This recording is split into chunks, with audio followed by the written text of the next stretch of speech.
네, 반갑습니다. 주택과 세금에 대해서 시리즈로 강의를 맡게 된 송하균입니다. 자, 오늘 첫 번째 영상으로 주택 양도소득세에 대해서 준비를 했습니다. 그럼 한번 보도록 하겠습니다. 주택 양도소득세를 계산하기 전에 먼저 부동산 양도소득세를 어떻게 계산하는지 간단하게 표를 보면서 설명을 하도록 하겠습니다. 먼저 부동산을 매각을 하게 되면 양도가액이 나오게 되죠. 이 양도가액에서 취득가액과 또 양도를 하는 데 있어서 필요한 경비를 빼게 되면 양도 차익이 나오게 됩니다. 이 양도 차익에서 다시 이 장기 보유한 것에 대한 장기 보유 특별 공제를 하게 되면 이제 양도소득 금액이 나오게 되죠. 이 양도소득 금액에서 또 기본 공제가 있습니다. 또 양도를 함에 있어서 기본적으로 양도소득 기본 공제가 있는데 250만 원 매년 공제를 해주게 됩니다. 그래서 이 250만 원 공제를 하게 되면 이제 과세 표준이 나오게 되고요. 이 과세 표준에다가 금액에 따라서 6에서 42%를 곱하게 되면 이제 산출세액이 나오게 되겠습니다. 자, 다음 페이지를 보면서 자세히 설명을 드릴게요. 일단 과세 표준이 1,200만 원 이하면 6%가 됩니다. 그리고 1,200만 원 초과 4,600만 원 이하에서는 15%, 4,600만 원 초과 8,800만 원 이하에 대해서는 24%, 8,800만 원 초과 1억 5천만 원 이하에 대해서는 35%, 1억 5천만 원 초과 3억 원 이하는 38%, 그리고 3억 원 초과 5억 원 이하는 40%, 5억 원 초과는 42%, 즉 종합소득세율과 똑같습니다.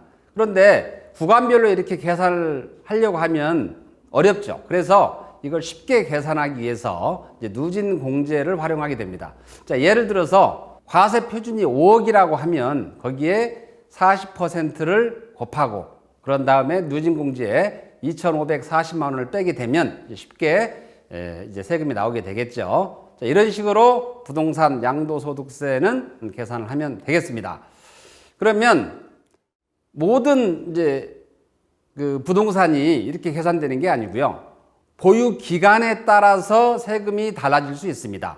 주택과 주택 외로 구분해서 제가 설명을 드리면, 자, 보유 기간이 1년 미만인 경우에는 주택 외 부동산, 주택이 아닌 주택 외 부동산은 1년 미만 보유를 했을 경우에는 50%, 주택인 경우에는 현재는 40%입니다. 그런데 이게 2021년도 1월 1일부터는 50%로 인상이 됩니다.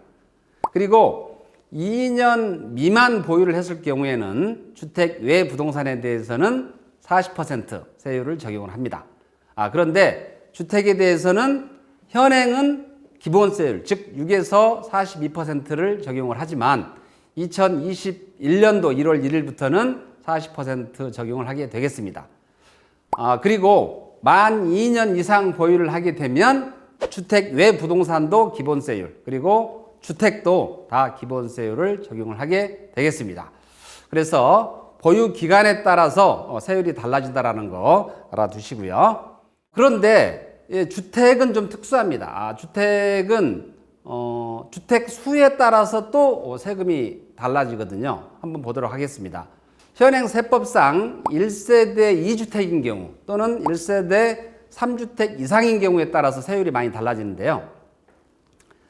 이때도 조정 대상 지역이냐 아니면 조정 대상 지역이 아니냐에 따라서 또 달라집니다. 2년 이상 보유를 했다라고 가정을 하고요. 1세대 2주택인 경우는 조정 대상 지역이 아닌 곳에서는 기본세율을 적용을 합니다. 그런데 조정 대상 지역 내에서는 10% 가산을 하게 되어 있습니다. 그런데 조정 대상 지역에서는 10% 가산만 하는 게 아니고 2018년 4월 1일 이후에 주택을 매입한 분들에 대해서는 장기 보유 특별 공제도 배제를 하게 되어 있습니다. 세금이 많이 올라가게 되겠죠. 그리고 1세대 3주택자들에 대해서는 조정 대상 지역 외에서는 당연히 기본세율입니다. 그런데 조정 대상 지역 내에서는 2년 이상 보유를 했다라고 가정을 하고 20%를 가산하게 되어 있습니다. 그리고 또한 2018년 4월 1일 이후에 취득한 분들에 대해서는 장기 보유 특별 공제를 배제한다. 이렇게 보시면 되겠고요. 이 조정 대상 지역은 이제 주택법에 근거해서 정부가 어떤 주택 시장의 안정화를 위해서 둔 제도입니다. 그래서 지금 현재는 서울특별시와 주변에 주택 가격이 많이 상승한 곳, 뭐 세종시 이런 곳들이 이 조정 대상 지역이고요. 이런 조정 대상 지역은 뭐 인터넷에 들어가셔서 간단히 다 확인이 가능합니다. 그런데 이 조정 대상 지역이라고 하더라도, 자, 조정 대상 지역 내 다주택자라고 하더라도 한시적으로 양도세 중과를 배제한 또 법률이 나와 있죠. 제가 보도록 하겠습니다. 자, 화면 밑에 부분에 보면 조정 대상 지역 내에서 10년 이상 보유한 주택, 10년 이상 보유를 하고, 그리고 2019년 12월 17일에서 2020년 6월 30일 사이에 매도를 하게 되면 10% 가산, 20% 가산, 자, 이런 걸 하지 않고 기본세율을 적용을 하겠다. 그리고 장기 보유 특별 공제도 적용을 해 준다라는 겁니다. 그래서 혹시 불가피하게 주택을 매도할 계획이 있다라고 하면 이 사이에 매도를 하는 게 좋지 않겠냐라는 생각을 해봅니다. 자, 아까 그 주택에 대한 세금을 계산할 때 제일 중요한 게 장기 보유 특별 공제라고 제가 말씀을 드렸죠. 그런데 이 장기 보유 특별 공제가 조건에 따라서 다 다릅니다. 제가 하나씩 보도록 하겠습니다. 고가 1세대 1주택이 있습니다. 9억 이상 고가 1세대 1주택에 대해서는 2년 이상 거주한 경우, 자, 2020년도부터입니다. 2020년부터 고가 1세대 1주택, 즉 9억 이상 주택에 대해서는 2년 이상 거주했을 경우와 2년 미만 거주했을 때가 다릅니다. 2년 이상 거주했다라고 가정을 하면, 자, 3년 이상 보유를 했을 때 24%에서 10년 이상 80%까지 이렇게 장기 보유 특별 공제를 받을 수가 있습니다.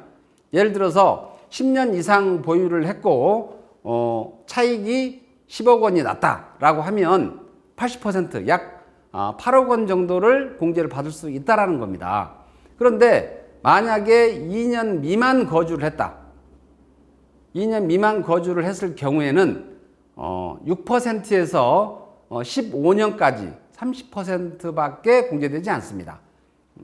그래서 이 장기 보유 특별 공제는 고가 1세대 1주택 그리고 고가 1세대 1주택 2년 미만 거주, 2년 이상 거주, 2년 미만 거주 이렇게 구분이 되겠고요. 그리고 다주택자에 대해서는 또 다시 두 가지로 구분이 됩니다. 조정 대상 지역 바뀐 경우와 조정 대상 지역 아닌 경우가 있어요. 자, 조정 대상 지역 밖에서는 6%에서 30%까지 매년 3년 이상 보유를 했을 경우입니다. 6%에서 30%까지 공제가 되지만 조정 대상 지역에서는 공제를 받을 수가 없습니다. 자, 그러면 이 장기 보유 특별 공제가 이걸로 마무리된 게 아니고요. 2021년도부터는 1세대 1주택 고가주택에 대해서 또 변경이 됩니다. 어떻게 변경이 되냐면 보유와 거주에 따라서 각각 적용을 합니다. 자, 보유를 3년 이상 했을 경우에 12%, 10년 이상 보유를 했을 때 40%, 또 거주를 3년 이상 했을 경우에 12%, 10년 이상 했을 경우에 40%, 즉 합산해서 맥시멈 80%까지 공제를 받을 수가 있습니다. 그런데 만약에 보유를 5년 이상 했다라고 가정을 할게요. 그러면 표에서 20% 공제를 받을 수 있겠죠. 그런데 거주를 3년 미만으로 했다라고 하면 거주에 대한 공제는 못 받겠죠. 그러면 총 20%만 공제를 받는다는 뜻입니다. 그래서 2021년도부터는 보유와 거주에 따라서 공제가 각각 달라지고 또 합산해서 최종적으로 계산이 된다는 거 말씀을 드리도록 하겠습니다. 자, 그러면 주택은 특별하게 주택 1세대당 주택 수를 몇 채를 가지고 있느냐에 따라서 세금이 달라지기 때문에 주택 수 산정이 매우 중요한 요건이 됩니다. 그래서 주택 수 산정은 어떻게 하는지 하나씩 보도록 하겠습니다. 먼저 공동상속주택을 보도록 하겠습니다. 공동상속주택, 즉 부모가 사망을 해서 자식들이 이 주택을 상속을 받았는데, 이 자식들이 어떤 특정한 자식 한 분이 이 상속을 받는 게 아니고 자녀 여러분이 이 상속을 공동으로 받을 수가 있잖아요. 자, 이런 경우에는 지분이 가장 높은 사람 주택으로 봅니다. 예를 들어서 자식이 둘 있는데 큰 자녀가 60%, 둘째 자녀가 40% 이렇게 지분이 구성이 되어 있다고 하면 큰 자녀 주택으로 보는 거죠. 그런데 지분이 같다라고 하면 그 주택에서 거주하는 사람 주택으로 봅니다. 그런데 지분도 같고 누구도 거주를 하지 않았다라고 하면 연장자의 주택으로 봅니다. 그래서 지분, 거주 연장자 순으로 주택을 판단한다. 이렇게 보시면 되겠고요. 부동산 매매업자가 있죠. 부동산 매매업자는 이제 부동산을 사고 팔고를 반복적으로 하시는 분들을 이제 주택 매매업자라고 하는데, 주택 매매업자들이 이제 주택을 팔고 이제 남는 주택이 있을 거잖아요. 이런 재고주택도 주택 수에 포함을 합니다.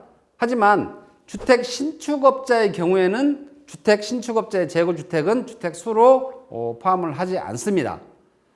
그리고 증여를 했다가 증여 취소를 하는 경우가 있어요. 증여는 증여일이 속한 달의 말일로부터 3개월 이내에 증여 신고를 하는데, 그 증여 신고 기간 안에는 얼마든지 증여 취소를 할 수가 있죠. 그래서 증여를 했다가 증여를 취소한 경우에는 주택 수에 포함되지 않습니다. 당연히 그래야 되겠죠. 그리고 같은 날 주택을 취득했다가 양도하는 경우도 있습니다. 자, 이런 경우에는 양도 후에 취득한 걸로 봅니다. 왜냐하면 취득을 먼저 한 걸로 보면 양도를 할 때 중과세의 불이익을 볼 수 있기 때문에 세법에서는 먼저 양도를 한 다음에 취득을 한 걸로 이렇게 판단을 합니다. 또 마지막으로 다주택자들이 부수하는 토지만 양도하는 경우가 있어요. 저 주택을 두 채나 세 채를 가지고 있는데 세 번째 주택, 즉 3주택을 매도를 하는데 그 주택과 부수 토지를 전부 매도를 하는 게 아니고 주택의 부수 토지만 매도를 하는 경우가 있어요. 이런 경우에는 과연 주택으로 보느냐 보지 않느냐, 당연히 그 부수 토지도 주택으로 봐서 중과세율을 적용하게 됩니다. 자, 이상으로 해서 주택 양도소득세에 대해서 제가 설명을 드렸는데요. 이 주택 양도소득세는 최근 몇 년 사이에 너무나 많이 바뀌었습니다. 그래서 제가 간단하게 요약해서 설명을 드렸지만, 실질적으로 주택을 매도를 할 때는 반드시 전문가와 상의를 하셔야 됩니다. 지금 제가 말씀드린 것도 개략적인 부분만 말씀을 드렸기 때문에 자세히 들어가 보면 제가 말씀드리지 않은 부분도 대단히 많습니다. 그래서 그런 부분을 감안하셔서 주택을 매도할 때는 꼭 전문가와 상의를 해보시고, 또 그 전문가도 주택 세금에 대한 전문가라야 됩니다. 어떤 자격증을 보유하고 있다라고 해서 그분들이 다 주택에 대한 전문가는 아니기 때문에 반드시 이 주택 양도에 대한 전문가를 꼭 찾으셔서 그런 분들하고 상의를 하시게 되면 주택 양도소득세를 줄이는데 많은 도움이 되지 않을까 생각을 합니다. 자, 오늘 영상은 이걸로 마치도록 하고요. 다음 영상에서 또 뵙도록 하겠습니다. 감사합니다.